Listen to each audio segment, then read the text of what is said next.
찬양단, 세상에 저렇게 아름다운 찬양이 있나 싶습니다. 정말 놀라운 찬양입니다. 겉사람은 후패하잖아요. 그러나 소망이 있지 않습니까? 하나님의 나라에 가면 저와 여러분이 새 예루살렘 안에서 보석과 같이 번쩍번쩍 빛나는 영광스러운 몸을 입는다고 계시록 21장에 말씀하고 있잖아요. 그때 우리 몸은 보석보다도 더 빛나요.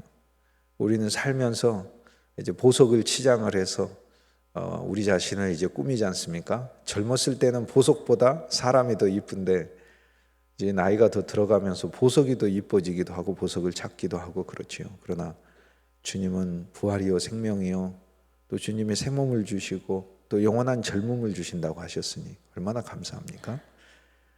계시록 21장에 하늘에서 새 예루살렘에 내려오면서 우리의 눈물을 주님이 닦아주신다고 그러거든요. 주님이 우리의 눈물을 닦아주시기 전까지는 인간은 눈물을 계속 흘릴 수밖에 없어요. 그런데 그곳에서는 주님이 눈물을 닦아버리셨기 때문에 눈물을 흘리려고 해도 나오지가 않습니다. 참 아름다운 찬양 너무나 감사합니다. 제가 시골에 이렇게 걸어가면 시골 권사님들이 뭐라고 말씀하냐면 저를 보고 돌아가신 장로님이 눈앞에 나타난 것 같다고 그렇게 얘기를 해요. 저는 어떻게 보면 우리 아버지 꼭 닮았습니다. 진짜 길 걸어가면 연세 많으신 권사님들이 이렇게 보면서 돌아가신 장로님이 환생해 가지고 온 것 같다고 그렇게 얘기를 해요. 예, 아름다운 찬양 부르신 분들 젊었을 때의 모습은 얼마나 또 예쁘고 싱그러웠을까. 그 손자 손녀들 보면 알잖아요. 그 손자 손녀들하고 똑같잖아요. 손자 손녀들이 할머니 할아버지 사진 보면서 이거 나하고 똑같이 생겼네 이러겠어요. 그렇지요. 시간은 이렇게 흘러가지만 하나님 우리한테 영원한 생명 줬지 않습니까? 얼마나 감사해요. 찬양을 주님을 의지해서 영으로 찬송을 부르니 얼마나 모두가 기쁘지요. 정말 기쁘지요. 살아있는 동안 그 아름다운 찬송도 사람들에게 많이 들려주시길 주님의 이름으로 권면합니다. 험한 인생 살면서 하나님께서 우리 삶은 진짜 돌보시지요.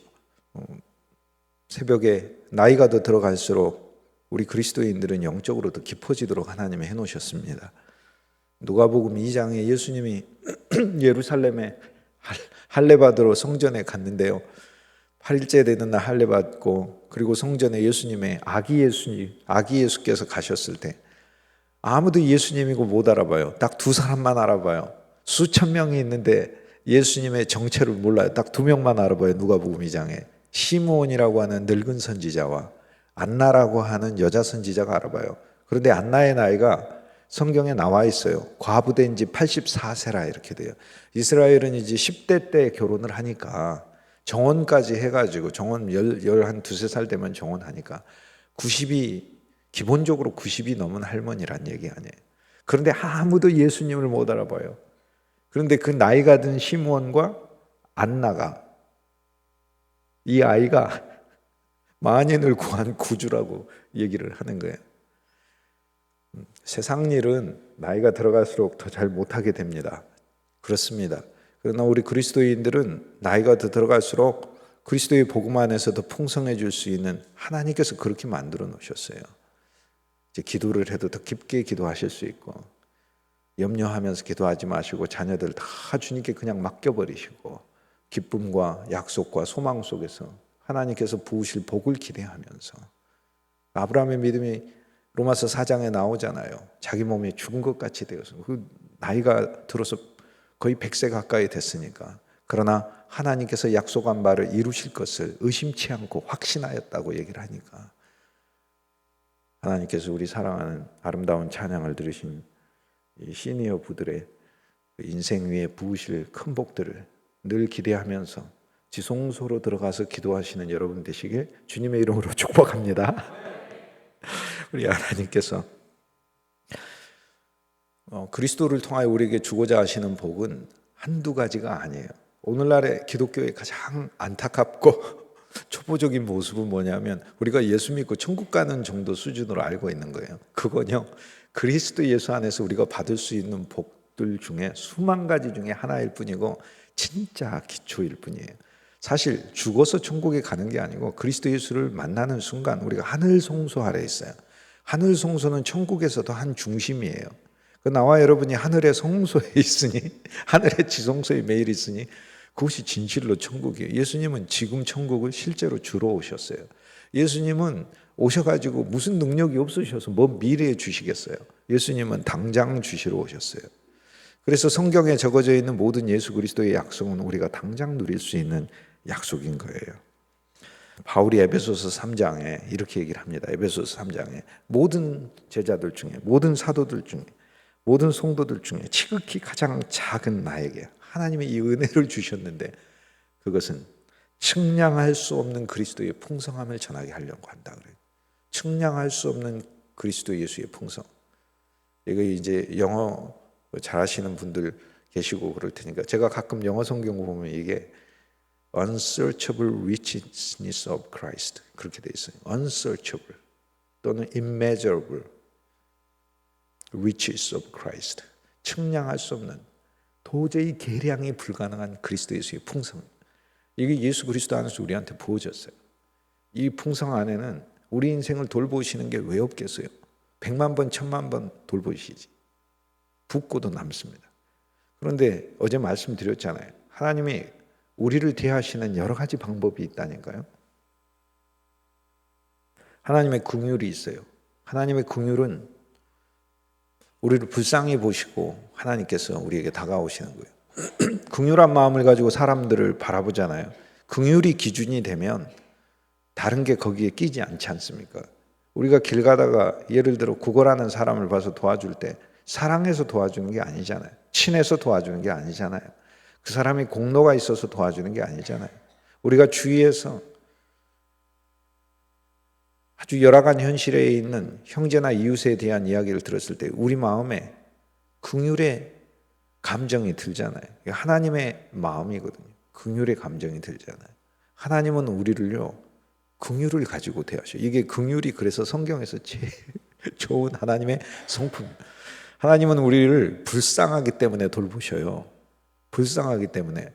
로마서 9장에 보면 하나님이 이스라엘 백성들을 긍휼로 예정하시고 선택하셨다고 그래요. 저는 그 말이 너무나 감사하고 좋은 말 같았어요.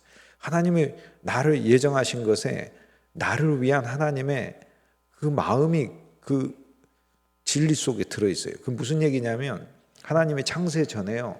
이 세상 사람들을 이렇게 보면서 하나님 당신이 없으면 제일 불쌍할 사람들을 선택하셨다는 거예요. 그럼 얼마나 감사합니까? 여러분도 아마 그러리라고 생각합니다. 적어도 저는 하나님이 날 선택해 주지 않았으면 온 세상에서 가장 불쌍한 사람이 되었을 거라는 그게 성경이 저에게 말씀하고 있는 거예요. 하나님께서 보시고 너희들 있잖아. 내가 없으면 너희들은 세상에서 제일 불쌍한 사람들이 되는 거야. 그래서 내가 너희를 선택한 거야. 이것을 긍휼 안에서 선택했다 이렇게 얘기를 해요. 그리고 긍휼로 대하셔요. 긍휼은요. 우리가 기도할 수 없을 때도 하나님 우리를 돌보시고 우리가 약해가지고 쓰러져 있을 때도 우리를 돌보시고 선한 사마리아 사람이 강도 만난 자를 도왔는데 강도 만난 자에게서 평소에 착한 일 많이 하셨습니까? 평소에 주님께 헌신했습니까? 그거 물었습니까? 아니잖아요. 그의 인종을 물었습니까? 그의 과거를 물었습니까? 그가 가진 현재를 물었습니까? 아니에요. 그냥 긍휼로 도와줬죠. 이게 그리스도 예수의 마음이에요. 우린 긍휼 때문에 너무 감사해요. 하나님의 사랑이 있어요. 사랑은 하나님과 더 가까이 다가가면서 우리가 지성소에 가면서 하나님과 우리가 더 알게 돼요. 여러분도 여러분이 사랑하는 사람에게 더 주게 돼 있잖아요. 하나님은 우리가 하나님과 사랑의 관계로 가면 갈수록 사랑의 하나님이 우리에게 더 부으셔요.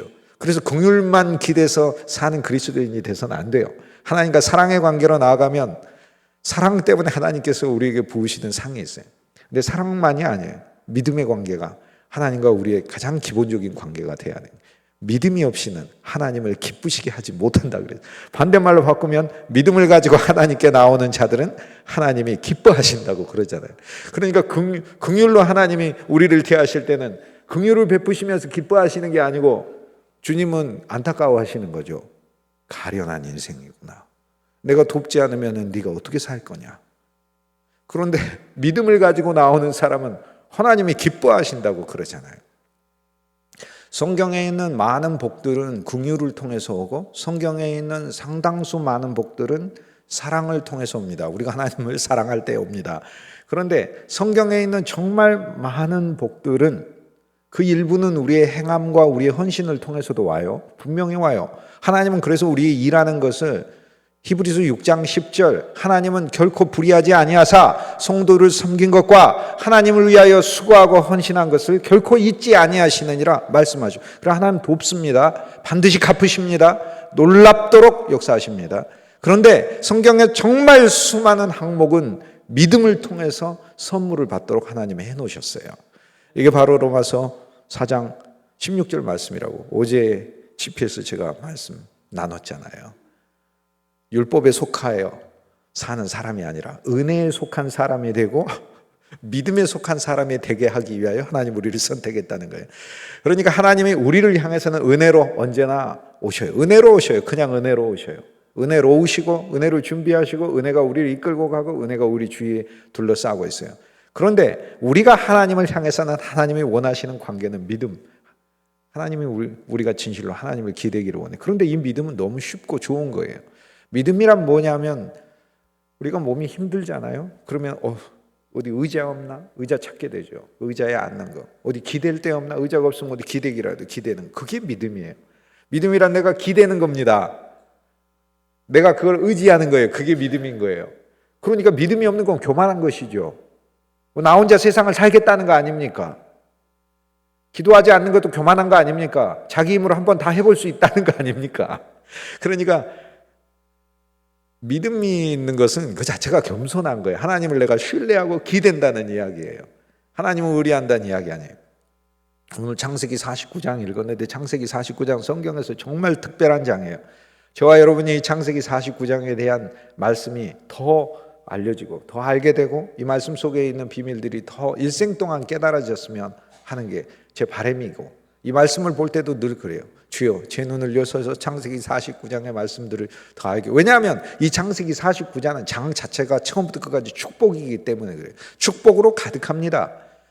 축복의 풍성해요. 그런데 이 축복은 야곱이 12아들에게 한 축복이잖아요. 그런데 정확하게 이야기하면 야곱이 12아들에게 한 축복이 아니고 창세기 49장 2절에 보면 야곱이 12아들들을 불렀고 이스라엘이 말한 축복이다 이렇게 얘기를 해요.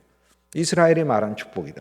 야곱이 말한 축복이라고 얘기하지 않고 이스라엘이 말한 축복이라고 그래요. 야곱이 12아들들을 불렀고 야곱은 타고난 자기 이름이잖아요. 야곱이 12아들들을 불렀어요. 그 타고난 자기 아들들을 불렀어요. 그 다음에 야곱으로 말하는 게 아니라 이스라엘로서 말을 한다는 거예요.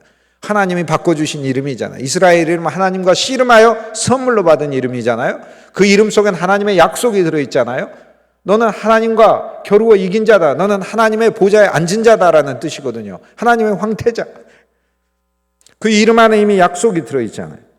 그래서 이스라엘이 아들들을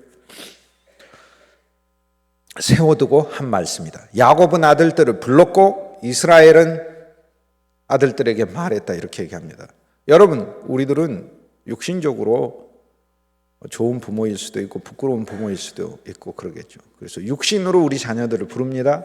그 다음 우리 자녀들에게 축복할 때는 육신으로 말을 해서는 안 되고 하나님의 사람으로서 축복을 해야 하는 거예요. 하나님의 사람으로 약속을 받은 사람으로 축복하는 것이에요. 그래서 이스라엘로서 자녀들을 축복해요. 본인이 이스라엘을 하나님의 놀라운 이름을 소유했고 그 이름에 걸맞게 하나님이 자기 삶을 인도하셨기 때문에 그 복을 그대로 분여해 주는 겁니다. 나누어 주는 거예요. 성경 말씀은 영원한 말씀이라고 그러잖아요. 성경의 시제는 영원이에요. 성경은 시간의 말씀이 아니라니까. 성경의 이 말씀은 우리가 야곱의 이야기를 했는데 1900년 예수님 탄생하시기 1900년 전 이야기, 지금으로 하면 3900년 전, 3900년 전 이야기가 아니라고요. 하나님의 말씀에 야곱의 이야기를 하나님이 말씀하시면 현재의 이야기가 되는 거예요. 왜냐하면 하나님은 과거를 사시는 분이 아니에요. 하나님은 시간을 사시는 분이 아니에요. 하나님은 과거, 현재, 미래에 매이신 분이 아니에요. 과거, 현재, 미래라는 시간을 초월한 영원한 현재에 계시는 분이세요. 그래서 그분이 아브라함의 이야기든 이삭의 이야기든 야곱의 이야기든 그 어떤 사람의 믿음의 사람의 이야기든 그분이 취하셔서 그분이 말씀하시면, 즉 오늘 성경이 하나님이 우리에게 말씀하시는 말씀이잖아요. 그 순간 영원한 현재의 말씀이 돼요. 그런데 영원한 현재의 말씀인 하나님의 말씀 안에는 능력이 들어있잖아요. 변화시키는 능력이 들어있죠. 그런데 무슨 변화의 능력이 들어있어요? 이 말씀을 믿음으로 받아들이는 자가 이 말씀의 주인공으로 변화되게 하는 능력이 들어있는 거예요. 그러니까 우리가 아브라함의 이야기를 읽으며 아브라함이 참 부럽다 이러고 살았네 라면 나는 믿음을 적용하고 읽는 게 아니라 과거에 아브라함에 대한 이야기를 들은 것일 뿐이에요. 이것을 신앙을 지식으로 취한다라고 얘기하는 것이고, 하나님의 말씀은 영원한 생명의 말씀, 능력의 말씀이라니까요. 아브라함의 이야기를 보며 이 이야기는 비록 4,000년 전에 아브라함이 살았던 이야기지만 하나님이 아브라함의 이야기를 하나님의 입을 통해 나에게 말씀하시는 순간 아브라함의 이야기를 듣고 믿음으로 영접하는 내가 아브라함이 되는구나 라는 이 하나님의 놀라운 역사가 일어나는 거예요. 창세기 49장에 축복이 어마어마하게 많이 나와 있습니다. 그리스도 예수의 청량할 수 없는 풍성을 받게 하기 위하여 우리가 선택받았다는 거예요. 그리스도 예수의 청량할 수 없는 풍성을 전하기 위하여 우리가 산다는 거예요. 단지 우리는 그냥 죽고 나서 하나님의 품 안에 위로받고 안식받고 하는 그런 정도가 아니에요. 진짜로 많은 고난과 환난이 있지만 바울도 많은 고난과 환난을 이야기하지 않습니까? 믿음의 사람들이 겪었던 환난과 고난을 우리가 보면 우리보다는 진짜 더 겪은 것 같다. 그걸 이야기하죠. 삶이 진짜 힘듭니까? 그런데 솔직히 한번 이야기해 볼게요. 사마리아 여인보다 여러분이 더 힘들었습니까? 사마리아 여인 아시잖아요. 어제 제가 그랬잖아요. 주위에 결혼 6번 하시고 지금 남자랑 살고 있는데 아직도 혼인을 하지 않고 있는, 그리고 사람들 부끄러워서 혼자 다니는 그런 사람 찾아서 저 찾아봤는데 못 찾겠더라고. 2-3번 하신 분들은 내가 보기는 했어.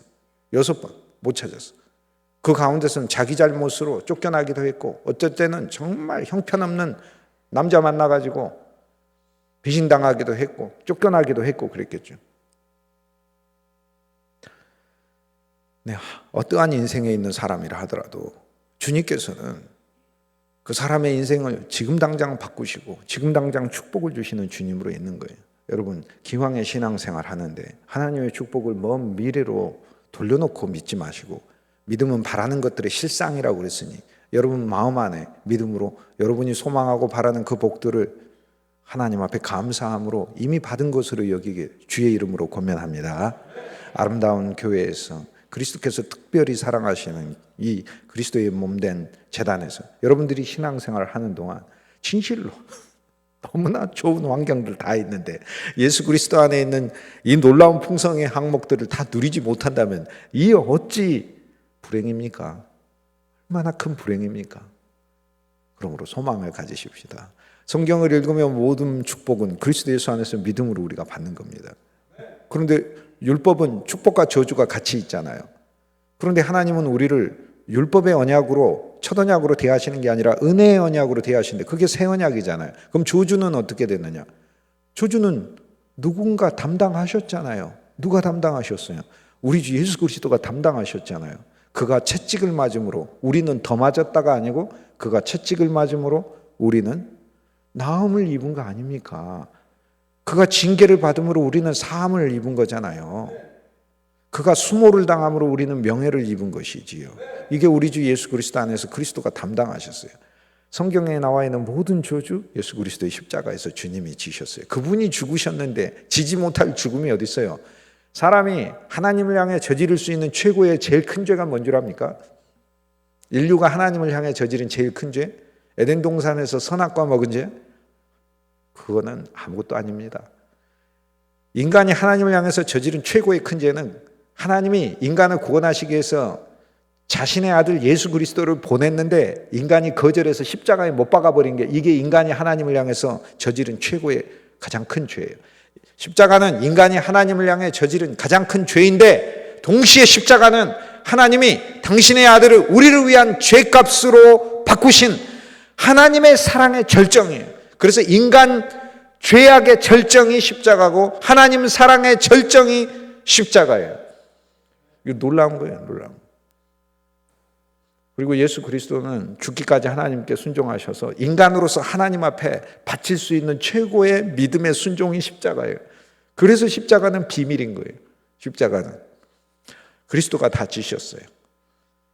나와 여러분의 인생이 저주받을 수밖에 없지만 죄에서 구출했잖아요. 첫째잖아요. 어미잖아요. 그로부터 파생되어 나오는 죄와 저주와 사망과 어둠과 흑암과 모든 어그러짐과 모든 부정적이고 모든 나를 패배케 하는 멸망케 하는 것들로부터 그리스도가 나를 구출하셨으니, 여러분 성경에 나오는 저주는 진실로 그리스도가 지셨어요. 그러면 나와 여러분이 하나님의 은혜의 언약 아래에 있다는 사실을 알아야 돼요.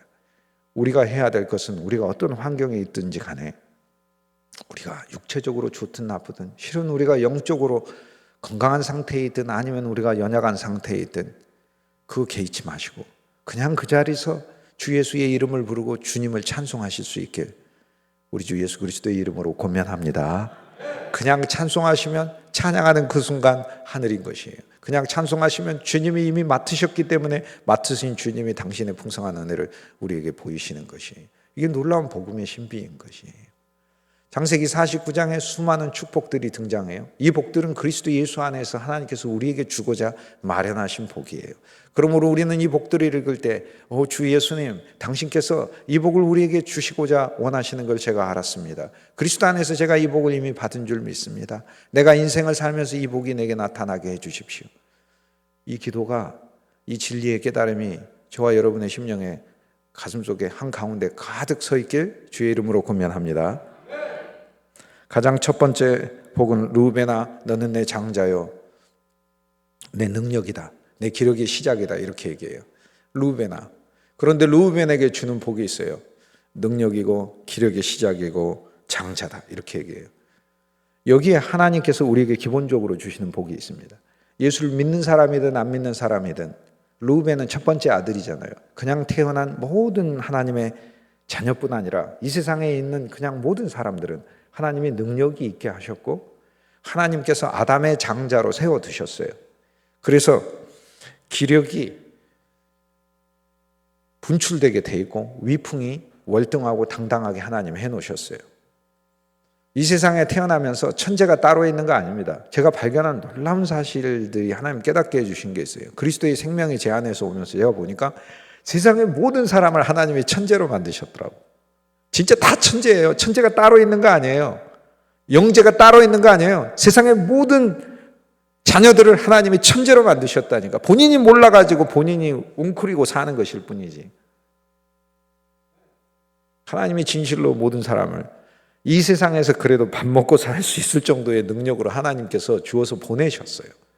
자기 스스로 그 능력을 사장시켜버리고 그릇된 데 써서 그러는 것이지.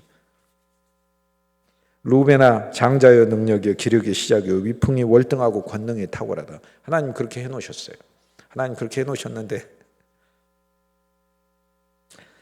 4절 말씀에 야곱이 루벤에게 축복해 줍니다. 너는 권능이 탁월하다마는 물의 끓음 같은즉 탁월하지 말라라고 얘기를 해줘요. 근데 이게 어떻게 복이죠? 우리 자녀들이 탁월하잖아요. 그럼 부모가 뭐라고 얘기해요? 탁월한 것이 2배, 3배, 4배, 10배, 30배, 60배, 100배가 됐으면 좋겠다, 이렇게 하잖아요. 그런데 오늘 야곱은 자기 아들 루벤에게 뭐라고 얘기해요? 루벤아, 너는 기력이 탁월해. 너는 능력이 너무 많아. 그런데 너는 탁월하면 안 돼 라고 얘기를 하는 거예요. 그것이 너의 복이야 라고 얘기하는 것입니다. 여기에는 엄청난 의미가 들어있는데 제일 첫 번째, 우리의 첫사람은 탁월하면 안 된다는 거예요. 오늘 많은 그리스도인들이 그리스도 예수 안에 새 사람이거든요. 안에 속 사람이 있어요. 그런데 겉사람이 너무 탁월해요. 세상에서 배워온 바가 너무 탁월해요. 하나님의 교회를 위해서 일할 때도 자기의 지식과 자기의 경험과 자기가 배워온 원리가 너무 탁월해요.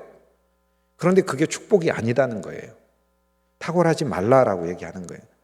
그런데 여기에 하나님께서 우리에게 주고자 하시는 진짜 놀라운 하나님의 귀한 뜻이 있어요.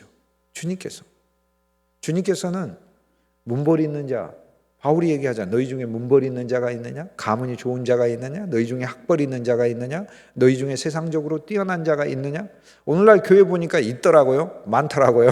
있더라고요. 그러나 사실 초대교회 시대 때 바울이 복음을 전할 땐 극히 소수의 사람들만 믿었고 가난한 사람은 믿을 수 없었어요. 그런데 놀라운 진리를 변치 않는 수천 년 동안 영원히 하나님께서 사용하시는, 하나님의 사람들을 사용하시는 하나님의 진리를 바울이 이야기를 해요. 그런데 하나님은 그런 자들을 들어서 쓰시는 게 아니라 약한 자들, 없는 자들을 들어서 있는 자를 부끄럽게 하시는 것이고, 스스로 지혜롭다고 여기는 자들을 하나님은 그들을 기뻐하시면서 내가 너를 사용하마 이렇게 말씀하시는 게 아니라, 자기 자신이 부족하고 자기 자신이 허물이 많고 자기 자신이 연약하다고 하는 자들을 하나님은 들어서 스스로 지혜롭다 하는 자들을 부끄럽게 하신다고 말씀하잖아요.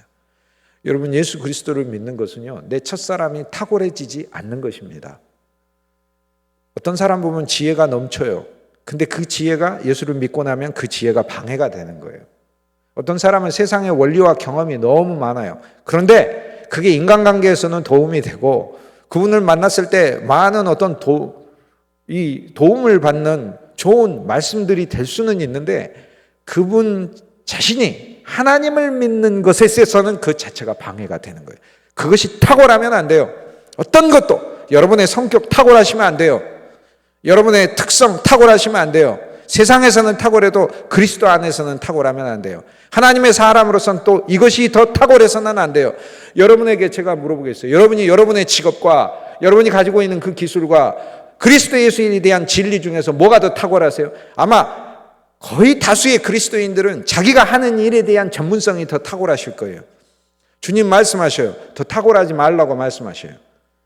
그리스도에 대해서 더 탁월하고 주님에 대해서 더 알기 원하고 하나님의 일에 대해서 더 전문성을 가질 수 있게 주님의 이름으로 권면합니다. 우리 첫사람은 너무 권능이 충만해요. 고집이 얼마나 충만한지. 그냥 태어나가지고 걸음마 하기 시작하면 알 것 같아요. 그 지방을 만한 애가 고집 부리기 시작하고 다리를 그냥 시속 100km로 양쪽으로 구르면서 울고 그러면은 몇십 명의 어른들이 아무도 제어를 못하는, 거라사 광인이 무덤가에 청년이 다른 데 있는 게 아니라 여러분의 집안에서, 우리 집안에서 각자 이렇게 다 자라난 적이 있잖아요. 그렇게 그 쥐방울 만한 게, 그게 조그만 게 그냥 확 이렇게 하면은 그냥, 근데 그렇다고 또 그치고 그러는 것도 아니야. 끝까지 한번 해보자고 그러는 거예요. 제가 어떻게 이렇게 생생하게 얘기를 할 수 있어요? 제가 그랬어요. 내가 우리 어머니한테 그랬으니까. 첫사람은 기력이 탁월하면 안 돼요. 그 습성이 그대로 나이가 들어서도 하나님의 교회 안에서도 첫사람의 기력이, 첫사람의 권능이 탁월하신 분들이 있더라고. 아니에요. 여러분, 아무리 우리가 이 세상 안에서 내 개인 육체로 자랑할 수 있는 재능과 능력, 뭐 학벌 뭐든 다 있어도 하나님 앞에서, 그리고 그리스도의 몸된 교회 안에서, 하나님의 일 앞에서 우리 진짜 주님 저 탁월하지 못한 사람입니다 라고 고백하고 탁월하지 말라는 이 말씀이 나한테 축복인 걸 알아야 돼요. 그래야 누가 일하셔요? 주님이 일하시죠. 바울이 그래서 내가 약할 때 강함이라, 내가 약할 때 진짜 하나님이 더 일하시니까 강함이라는 거예요. 탁월하지 말아야 돼요. 첫사람은 탁월하지 말아야 돼요. 그 이유는 내가 아버지의 침상에 올랐기 때문이라. 우리가요, 겉사람이 탁월하면요, 하나님의 명예를 훼손하는 사람이 돼요. 하나님을 수치스럽게 만드는 사람이 돼요. 그냥 겸비하고 주를 찬송하고 주께 영광 돌리는 아름다운 그리스도인을 보는 게 아니라 그냥 하나님을 믿기는 믿어. 그래서 신앙까지 가지고 있는데 자기 잘났다고 이렇게 자랑하는 그런 한 사람을 보게 된다니까요. 그게 하나님께는 수치 아닙니까? 수치. 그대로 탁월했다가는 너 아비의 침상으로 올라갔는데 너 그것도 진짜 큰 죄야. 그러나 이대로 살다가 너 하나님이 진짜 아버지잖아. 하나님의 침상으로 올라가는 일이 생기면 너는 너 인생의 그건 끝이잖아. 그래서 너 탁월하지 말아라 그래요. 근데 제가 탁월하지 말라 이렇게 이야기를 하면 율법이잖아요. 제가 복음을 말해볼게요. 로마서 6장에 너희 옛사람이 그리스도 예수와 함께 십자가에 못 박힌 것을 알지 못하느냐 그래요. 못 박혔다는 거예요. 그러니까 로마에 있는 그리스도인들은 상당수가 모르고 있다는 거지. 복음의 신비와 비밀을 모르고 있다는 거예요. 예수 그리스도가 십자가에서 죽으실 때 같이 죽었다는 거예요. 오늘 탁월한 우리 옛사람은 그리스도의 십자가에서 죽었어요. 그냥 우리 안에 새 사람이 있고 새 생명이 있어요. 이것을 믿음을 적용하고 하나님의 말씀을 더 우리 안에 받아들이고, 그리고 우리가 기도를 할 때 우리 자신 하나님께 더 내어놓고 하나님의 뜻, 그 뜻을 더 붙들고 하나님 앞에 겸비한 주의 종이 되기를 더 소망할 때 우리는 탁월하지 않는 그리스도인이 되고 하늘의 성령으로 탁월한 그리스도인이 되는 거예요. 이것이 야곱이 르우벤에게 준 축복이에요. 오늘 우리는 이 르우벤에게 준 축복을 반드시 받아야 돼요. 피해서는 안 돼요. 왜냐하면 이게 첫 번째 복이기 때문에 그래요. 이 첫 번째 복 없이는 나머지 복은 오지를 않습니다. 왜냐하면 아버지를 수치스럽게 하는데 어떻게 합니까? 여러분, 나와 여러분이 이 세상에서 진짜 똑똑할 때 영광이 될 것 같죠? 그렇지 않습니다. 나와 여러분이 이 세상에서 믿음으로 살 때 하나님께도 영광이 되고 세상 사람에게도 진짜 존경받는 거예요. 진짜 그래요. 정말 그렇습니다. 제 제자가 와서 해준 얘기인데, 직장에 들어갔어요. 저희 학교에 있는 학생이 직장에 들어갔습니다. 상사가 계속 술 마시래. 믿음이 좋았어요. 상사가 계속 회식 때마다 술 마시고 안 마십니다. 이렇게 괴롭히고 저렇게 괴롭히고 계속 괴롭히더라는 거예요. 도저히 견딜 수가 없었대요. 1년 내내 계속해서 괴롭혔대요. 술자리 가서 놀리고, 그래도 계속해서 이겨냈대요. 안 먹고 안주만 먹었대요. 그러니까 안주만 먹으니까 안주만 먹는다고 또 미워하더라는 거예요. 그게. 그리고 일찍 일어서잖아요. 거기 계속 있으면은 그 품행이 방정해지지 못하니까. 그 상사가 정말 미워했대요. 도저히 못 견뎌서 부모님한테, 저한테 그 얘기 해주더라고요. 와서 부모님한테 얘기했대요. 저 도저히 직장 못 다니겠습니다. 신앙을 못 지킬 것 같습니다. 안 지키긴 하는데 제가 그냥 너무 괴롭습니다. 그랬대. 네 마음대로 해라 그랬대, 아버지. 그래서 사표를 썼어요. 안에다 집어넣고 사표를 써서 오늘 죽어 나와야 되겠다 이렇게 해서 갔어요. 갔더니 갑자기 자기 상사가 부장이 찾더래요. 부르더래요. 오, 잘 됐다. 간 김에 내가 사표 써야 돼. 사표 쓴 거 주고 와야 되겠다. 들어갔대요. 그러더니 부장이 심각한 얼굴로 이렇게 있더래요. 심각한 얼굴로. 그러더니 부장이 하는 말이 이런 얘기 하더래요. 자기가 교회는 안 다니는데 자기 부인이 교회 집사래요. 근데 자기 부인 교회 다니는 게 너무 밉대요. 근데 자기 아이가 큰 질병이 있어서 다음날 수술을 한대요. 근데 자기 마음에 너무 불안하대요. 그래서 기도를 부탁하고 싶은데 자기 주위에 예수 믿는 사람들을 봤더니 내가 보니까 네가 진짜 예수 믿는 애 같더라. 해서 기도 좀 해달라고 그러더라는 거예요. 그 사표를 냈겠어요? 안 내지? 여러분, 믿음은 승리하게 돼 있습니다. 믿음은 승리하게 돼 있어요. 평양에서 복음을 전한 윌리엄 홀 로제타 홀 선교사님, 두 부부 선교사님이 있었어. 부부 선교사님 사이에 아들이 태어나서 그 아들이 셔우드 홀이에요. 셔우드 홀인데 아버지 윌리엄 홀 선교사님은 평양에서 가자마자 선교사역 시작한 지 2년 만에 눈을 감았어요. 전염병에 걸려서 눈을 감았어요. 그리고 죽으면서 유언을 남겼어요. 사랑하는 부인, 하나님이 불러서 먼저 가오. 그런데 내가 당신에게 요구하는 게 있어. 내 아들 셔우드를 미국에 다시 고향에 데리고 가서 그곳에서 기르고 그 다음 의과대학을 졸업하게 한 다음에 그 의술 가지고 부자 되는 그런 게 아니라 한국에 와가지고 내가 못한 선교 사역을 이어받게 해주시오라고 해요. 그래서 그 부인 로제타 홀이 그대로 이어받아서 합니다. 그래서 셔우드 홀이라는 그 아들 선교사가 미국에서 의대를 공부하고 한국에 와서 30년 가깝도록 우리나라에서 해주 땅을 선교 본부로 해서 사역을 해요. 해주에 특히 결핵 환자들, 결핵으로 죽어가는 많은 사람들에서 결핵 환자들을 수용하는 그런 요양원을 세웠어요. 그 수백 명의 환자들이 몰려들어요. 그 환자들을 돌봐요. 그런데 해주에 헌병대가 있었어요. 일본 헌병대가 일제시대였으니까. 일본 헌병대장이 세상에 데려올 환자가 없어서 결핵 환자를 내가 관할하고 있는 이 지역에다가 데려다 놓느냐고.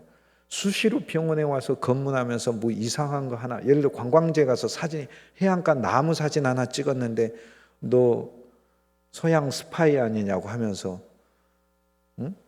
뭐 이틀 사흘씩 가두고 정말 선교 사역을 괴롭게 했어요.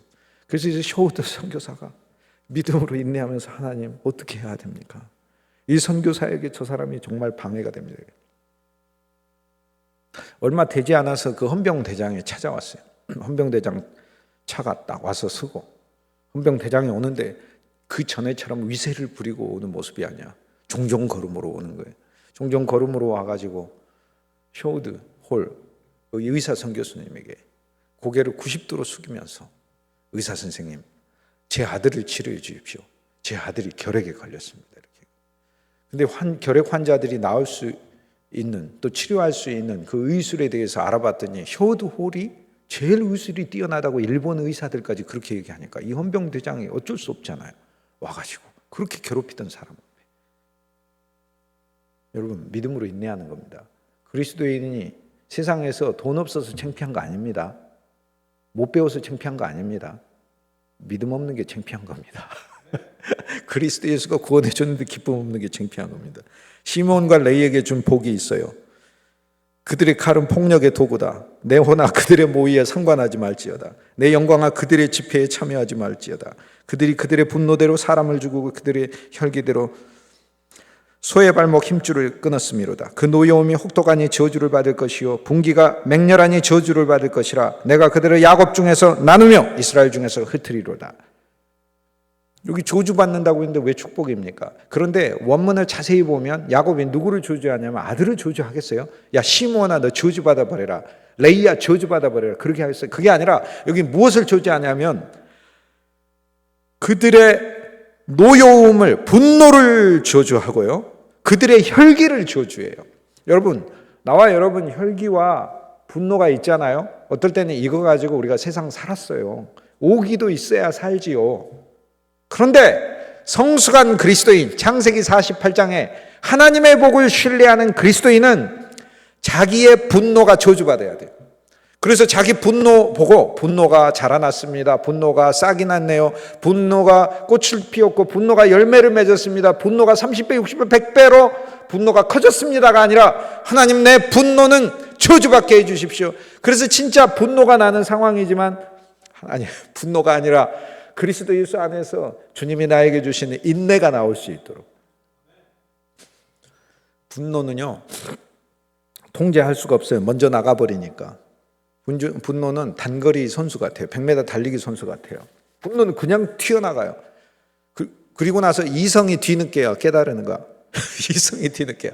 그리고 분노는 힘을 오래 발휘를 못해요. 오늘 하나님이 우리에게 주는 축복은 뭐냐면 그리스도 예수 안에서 바울이 십자가를 적용하며 나의 정과 욕심은 십자가에 못 박았다고 그러잖아요. 그 정중에는 나의 혈기가 있고 분노가 있고 하는 거예요. 우리들에게 다 있어요. 그런데 그리스도의 복음과 하나님의 사랑을 더 누리시자고요. 하나님은 율법으로 너 분노 가지면 안 돼 라고 하는 명령하시는 게 아니라 이건 뭘로 풀립니까? 사랑으로 풀립니다. 사랑으로. 하나님의 사랑을 더 누리세요. 억울한 일이 있을수록 주님의 사랑 안으로 더 들어가세요. 지성소로 가세요. 그래서 하나님이 우리에게 주시는 성령 안에서 이 복을 받아야 돼요. 내 분노, 내 혈기, 타고난 내 천성 이것을 하나님은 흩으셔야 된다. 하나님이 흩으셔야 된다. 하나님이 흩으시는데 그래서 흩으셔서 정말 좋은 일이 일어나요. 시므온은 약한 지파가 되니까 가장 강력한 지파하고 같이 살게 해줬어요. 하나님이 유다 지파의 땅 안에 시므온 지파가 살게 했어요. 레위 지파는 흩어버렸어요. 이스라엘 온 땅에서 살아요. 레위 지파에게 하나님 기업을 안 주셨어요. 땅의 기업을 안 줬어요. 대신 하나님이 이렇게 말씀하셨어요. 레위 지파는 여호와 내가 너희 기업이라. 이스라엘 모든 지파 가운데 흩어져서 살며 이스라엘을 섬길지니라. 이 세상에 제일 영광스러운 일을 하는 지파가 됐지 않습니까? 나의 혈기와 나의 분노가 저주받으면 이 세상에서 제일 영광스러운 일에 하나님이 우리를 쓰신다 약속하시는 거예요. 그리스도 예수 안에서 이 복을 받습니다. 주의 말씀 안으로 주의 평강과 사랑과 은혜 안으로 더 들어가십시다. 우리의 혈기로 우리는 승리하지 않습니다. 복음을 통하여 우리의 혈기를 죽음에 놓고 우리의 분노를 죽음에 놓읍시다. 몸이 파르르 떨리는 분노가 일어날 경우 있어요. 내 자존심을 훼손하는 경우가 있어요. 그러나 그리스도와 함께 십자가에 죽었잖아요. 갈라디아서 2장 10절. 내가 그리스도 예수와 함께 십자가에 못 박혔잖아요. 십자가에 못 박혔다고 얘기하잖아요. 다른 죽음이 아니라 저기 어디 두메 산골에 아무도 없는 곳에 죽었다가 아니고 십자가의 죽음은요, 길거리에 매달린 죽음이에요. 모두가 보는 죽음이에요. 그러면 죽은 사람이 수치스럽습니까? 죽었는데 뭘 수치스럽습니까? 사실 저는 별로 하나님의 빛을 발하지 못할 때 내가 수치스럽기는 하지만 다른 것은 그렇게까지 수치스러운 거 없어요. 진정으로. 여러분, 하나님께서 오늘 우리들에게 주시는 복, 그리스도 예수 안에서 우리가 십자가에 못 박혔으니 복음을 더 적용해서 하나님 내 안에 있는 새로운 생명 안에 예수님의 성품이 들어있잖아요. 생명은 성품을 당연히 가지고 있죠. 개의 생명은 개의 성품을 가지고 있지 개의 생명이 어떻게 돼지의 성품을 가지고 있습니까?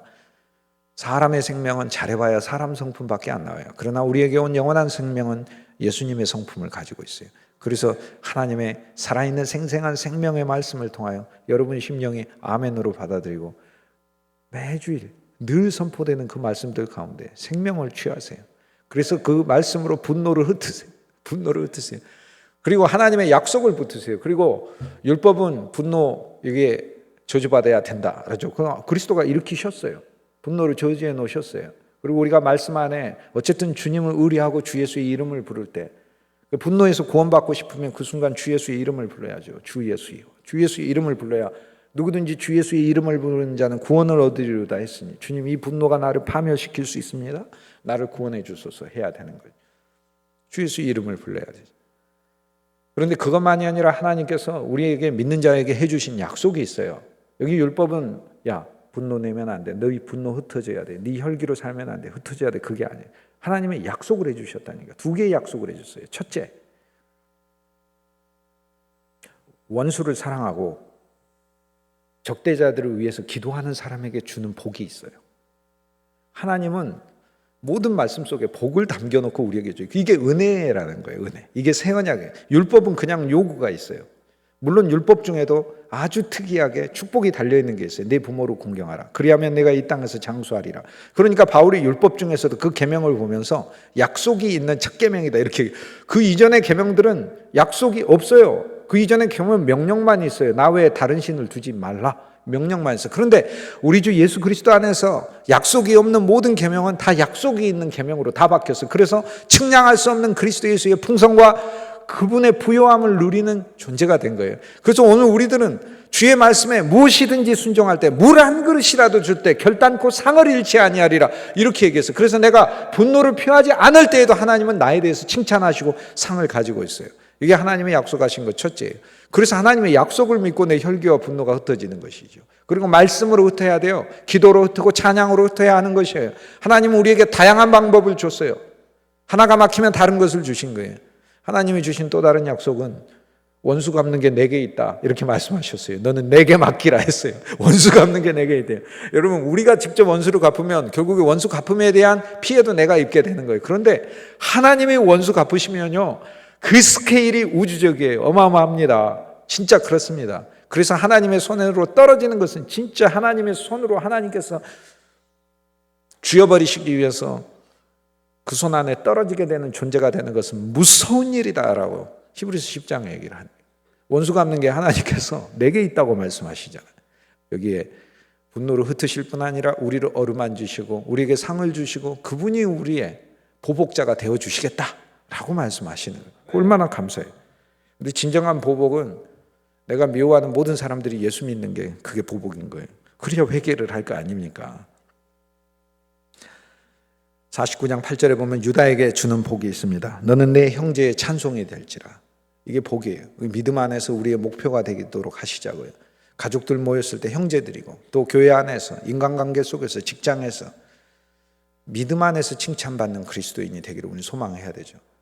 그래서 각박하게 하는 마음을 주님께서 더 우리 마음을 더 풀어주셔서 인색하지 않게 하시고 더 풀게 하시고 베풀게 하시고 하나님은 우리로 하여금 더 선행을 행할 수 있게 하시고 너는 내 형제의 찬송이 될지라. 하지만 사실 이것은 우리의 노력만으로 되는 일이 아니라 하나님의 될지라 했기 때문에 하나님의 선포와 하나님의 행하셔야 이 일들이 일어나는 겁니다. 그러므로 주님께 우리는 구해야 합니다. 주님, 우리가 처해 있는 모든 곳에서 주님, 나로 인하여 주님의 영광 받을 수 있게 해주십시오 라는 그 기도가 우리에게 필요한 것이죠. 내 손이 내 원수의 목을 잡을 것이요. 하나님은 원수 갚을 뿐만 아니라 내 손이 내 원수의 목을 잡을 것이요. 그럼 우리의 원수가 있으면 우리의 손이 강력해서 원수의 목을 잡겠대요. 자, 그러면 이제 앞으로 여기 원수는 적대자요, 나를 반대하는 자요, 핍박하는 자니까 나가서 누가 내 원수냐 하면서 내가 그들을 다 잡겠다고 다녀야 하는데, 하나님 말씀 뭐라고 얘기해요? 우리들의 싸울 것은 혈기 아니요 육체 아니라고 얘기했어요. 찬송 부르잖아요. 우리들의 싸울 것은 혈기 아니요, 우리들의 싸울 것은 육체 아니요. 그러니까 육체로 사람과 싸우는 게 그리스도인의 일이 아니다라는 거야. 우리들이 싸울 것은 하늘의 정사와 권세에 속한 악한 영들과의 싸움인 거예요. 그러니까 내 손이 원수의 목덜미를 잡을 것이라 라고 얘기하는 것은 육체적인 사람의 목덜미를 잡으란 이야기가 아니고 그 사람을 사로잡고 있는 악한 영을 보이지 않는 나의 강한 그리스도의 영으로 사로잡으라는 얘기예요. 그런 신앙의 강력한 성도로 성장하라는 얘기입니다. 그러니까 똑같이 혼육으로 맞서 싸우는 사람이 되지 말고 그리스도의 영이 강해져. 그리스도의 영이 강해지라고요. 혼은 강하지 말라고 해도 강해요. 혼은 사고, 감정, 의지, 고집 이런 건데 얼마나 강해요. 고집 무섭습니다. 고집 센 사람 만나면. 감정 센 사람 만나면 살 수가 없습니다. 이랬다 저랬다 같이 일을 할 수가 없어요. 의지 아무 협의도 하지도 않고 의논도 하지도 않고 자기 마음대로 해버려요. 관념 머릿속에 이미 탁 사로박혀가지고 다른 얘기 들으려고 하지도 않아요. 다 혼이에요. 혼. 그런데 주님께서 오늘 우리들이 육체로 싸우지 말라. 여기 원수는 그냥 악한 영이에요. 사탄 우리를 예수님과 관계없게 만들고 우리와 마음에 와서 계속해서 너 죄인이야. 세상 사람이 나보고 죄인이라고 하면 내가 인정합니다. 여러분이 나보고 죄인이라고 하면 100% 인정합니다. 거기에다 내가 한마디 더 합니다. 내가 여러분보다 더 죄인입니다. 인정합니다. 사탄이 나한테 와서 죄인이라고 그러면 웃기고 있네. 너는 나는 내가 오래 살면 몰라. 한 90년, 100년은 좀 그렇고 몰라. 한 8, 90년 살면 난 8, 90년 죄 짓지만 너는 수십만 년 죄 지은 애 아니야. 죄인이면 네가 더 죄인이지 내가 더 죄인이냐. 사탄에게는 우리는 그렇게 얘기해야 되는 거예요. 우리는 원수는 그렇게 우리의 모든 인생을 해하려고 하고 우리의 사역을 우리가 하고 있는 모든 일들에 대해서 실패하게 만들려고 하는 그 사탄에 대하여 강력하게 주님의 영의 손을 가지고 우리는 선포해야 되는 거예요. 넌 그리스도의 사람이다. 하나님이 함께 하신다. 사탄아 물러가라. 이게 주님께서 우리에게 준 축복의 약속인 것이죠. 내 아버지의 아들들이 내 앞에 절하리로다. 성경에서 여기서 절함은 섬김을 포함한 절이에요. 요셉의 꿈도 형제들이 절한다고 했지만 요셉이 다 생활 다 보살펴요. 생활비 다 대주고 거주 이전하는데 거기에 집들도 다 마련해주고 땅도 다 마련해주고 뒤도 다 봐주고 그리고 요셉이 오히려 엎드려 울어요. 엎드려 울어요. 성경이 말하는 섬김은요 권세자들처럼 굴림해서 다른 사람이 엎드리는 게 아니고 성경이 말하는 섬김은 이게 바로 절하는 것과 같은 말이에요. 그것이 큰 사람인 것이에요. 예수님이 큰 자이고 선생이지만 우리를 위해서 무릎을 꿇으시고 우리를 섬기셨잖아요. 그래서 우리를 섬길 때 절하셨잖아요. 고개를 숙이니까. 성경이 말하는 절하는 것은 섬기는 거라니까요. 내 아버지의 아들들이 내 앞에 절하리로다. 유다를 섬기게 되고 또 유다 역시 하나님을 섬기는 사람이 될 거라고 하나님은 말씀하고 있습니다. 유다는 사자 새끼로다. 내 아들아 너는 움킨 것을 찢고 올라갔다. 강력한 믿음의 사람으로 하나님이 복을 약속하고 있잖아요. 얼마나 감사합니까? 연약한 성도로 살지 마세요. 교회 안에서는 사자가 되면 안 됩니다. 교회 안에서는 양이 돼야 됩니다. 염소까지는 괜찮습니다. 염소까지는. 그러나 교회 안에서 제일 좋은 거는 양이 돼야 됩니다. 그런데 교회 안에 우는 사자와 같은 사람들이 있어요. 제가 여러분들 사실 개인적으로 다 모르잖아요. 그러니 뭐 누가 우는 사자인지 제가 어떻게 합니까? 얼굴이 다 양 같구만. 전부 다. 그러나 우리는 어쨌든 간에 교회 안에서 가정 안에서 사자 되지 마십시다. 그러나 세상에서는 강력한 사자여야 해요. 세상에 끌려다니는 양이 되면 안 돼요. 세상에 대하여, 죄악에 대하여, 불신에 대하여, 어둠에 대하여, 절망에 대하여 강력한 사자가 돼야죠. 유다는 사자 새끼로다. 너는 움킨 것을 찢고 올라갔도다. 하나님께서 반드시 우리로 하여금 노획물을 우리 인생에 사는 동안 하나님이 주시는 상급을 획득하게 하시고 우리가 받을 분깃을 얻게 하시고 올라갔도다 우리의 위치로 쉴 수 있도록 하나님이 우리를 올리신다는 것이죠. 웅크림이 숫사자 같고 강력하죠. 암사자 같죠. 새끼들을 계속 낳고 사냥도 잘하고 잘 관리하는 자가 된다는 것이죠. 누가 그를 범할 수 있으랴. 그리스도인의 아름다운 자태, 이것이 진짜 예수 그리스도 안에서 저와 여러분이 깊이 주님께 들어가면 실제로 체험될 수 있는 복이라는 것입니다. 규가 유다를 떠나지 아니하며, 여기서 규는 왕의 통치 지팡이잖아요. 예수 그리스도가 지팡이 아닙니까? 예수님이 통치 아닙니까? 예수님이 우리를 통치하시는 분으로 유다를 떠나지 아니한다. 그리스도가 오신다는 예언이면서 동시에 오늘 그리스도가 우리에게 오셔서 그리스도가 그 통치권을 우리를 통해 행사하신다는 것을 말씀하는, 우리의 삶을 주께서 주장하고 계신다는 걸 이야기해요. 통치자의 지팡이가 그 발 사이에서 떠나지 않아요. 그래서 주님이 내 발 사이에서 내 길을 인도하시는 분이 되신다는 거예요. 그분의 지팡이가 얼마나 감사합니까?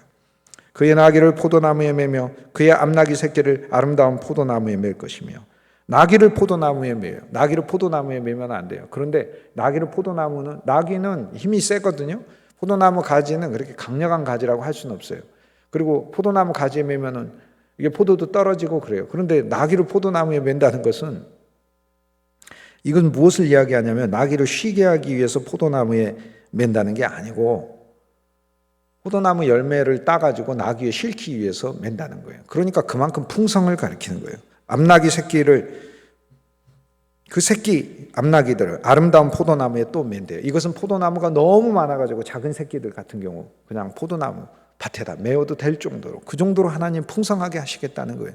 유다에게 준 복은 우리가 유다의 믿음을 가질 때 우리가 이 복을 받게 됩니다. 유다는 의로운 사람이었습니까? 의로운 사람이면서도 유다는 위선적인 사람이었잖아요. 그러나 그리스도 예수의 사람이잖아요. 하나님의 사람이잖아요. 오늘 저와 여러분도 이 말씀을 읽으며 주님께서 내 인생과 내 가문을 주님께서 나귀를 포도나무에 맬 수 있게 하소서. 맬 곳이 없어가지고 그냥 있는 게 아니라 진실로 소산을 거둘 수 있는 그런 위치로 하나님이 오게 하실 줄 믿습니다. 라고 이렇게 주님께 구하는 것이겠죠. 그의 눈은 포도주로 인하여 붉겠고, 여기 이 포도주는 하나님이 우리에게 주시는 물질적인 기쁨의 포도주도 포함되고, 또 성경의 참 포도주는 예수 그리스도의 피잖아요. 그의 눈이 예수 그리스도의 보혈의 언약에 대하여 감사와 기쁨으로 넘치는 것을 말하고, 그의 이빨은 우유로 희리로다. 하나님의 말씀이 젖이잖아요.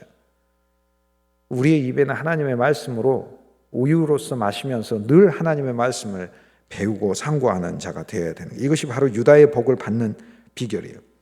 스불론은 해변에 거주하리니라고 했어요. 스불론 지파는 해변에 거주 안 해요. 스불론 지파는 이스라엘 지파 중에서 몇 안 되는 지파예요. 내륙에 있는 지파예요. 바닷가가 없는 지파예요. 하다못해 요단강가에라도 있으면 되는데 요단강가도 아니고 위에 있어요. 스불론 지파는 굳이 이야기를 하자면 바닷가에 있는 게 아니라 갈릴리 호수에 가까이 있어요. 그래서 스불론이 해변에 거주하리니라고 하는 말씀은 두 가지를 의미하는데, 하나는 그들에게서 예수 그리스도의 제자가 예수님의 제자들은 스불론 지파, 이사갈 지파예요. 예수 그리스도의 제자가 되는 복이 나온다는 거고, 또 하나는 해변이니까 바닷가니까 내륙에 있지만 그들의 지경이 넓어져서 그 후손들은 국제적으로 무역하고 활동하는 사람이 될 거라고 축복해 주고 있는 거예요. 우리는 이 복을 진실로 하나님 앞에서 믿어야 하는 거예요. 오늘 성도들의 삶을 하나님이 왜 안 살피시겠어요? 지성소에 그림자가 있다고 했잖아요. 우리가 지성소에 들어가는데 그 영적인 세계 안에 이 세상에 있는 모든 것들을 하나님이 다 저버리시고 그러는 게 아니라, 우리가 이 세상을 살아가는데 하나님이 왜 우리에게 물질이 있어야 하는 걸 모르시겠어요? 당연히 주시지. 우리에게 먹을 것이 필요한 걸 왜 몰라요? 당연히 주시지. 예수님이 성경에 배고픈 자들에게 배고픈 것보다 더 중요한 건 하나님 말씀이다 그러면서 끝까지 굶어라. 예수님은 그렇게 하셨습니까? 예수님은 먹이셨어요. 먹이시고 이 빵보다 더 중요한 것은 하나님 말씀 아니냐 이렇게 얘기해요. 예수님 기본적으로 책임지시고 오늘 우리들에게 요구하시는 분이세요. 이걸 믿어야 되는 거예요. 바람과 파도와 풍랑을 잠잠케 하시고 험난한 인생에서 구출받는 것만이 신앙의 절정이 아니다. 나 예수의 제자를 되는 것, 나를 따르라, 나를 신뢰하라. 그게 하나님께서 원하시는 바라고 말씀하는 거죠. 오늘 스불론 그 영역을 넓혀주시겠다. 그리스도의 제자가 되게 해주시겠다. 하나님이 이중적으로 이스라엘의 축복을 통해서 우리에게 주고 있는 말씀이에요. 그곳은 뱀에는 해변이라. 그 경계가 시돈까지 간다고 하니까 스불론이 육지의 땅으로는 경계가 시돈까지 안 갑니다. 그러나 그의 자손들이 주어진 한계를 뛰어넘어서 저 바닷가에 가서도 살게 되며 아셀 지파 땅에서도 거기 시돈이 있으니까 그곳까지 가서 살게 되면서 그 위까지 종횡무진 다닌다고 얘기를 하잖아요. 여기서 우리 소망을 가져야 돼요. 하나님, 우리의 자녀들이 진짜 글로벌하게 해 주십시오. 우리는 여기 이렇게 살았지만 그러나 하나님 그렇게 하셨어요. 아브라함은 메소포타미아 살다가 가나안 땅 왔고 애굽에 기근이 들어서 가서 애굽에서도 그곳에서 어려운 일을 당했잖아요.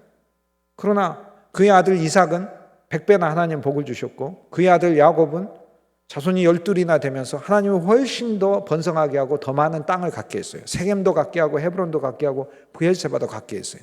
그런데 요셉의 때가 오니까 애굽에 가가지고 전에 아브라함이 양식이 없어서 양식 구하러 갔던 존재, 그런 정도가 아니에요. 요셉은 오히려 애굽의 만인을 먹이는 사람이 되어 있는 거예요.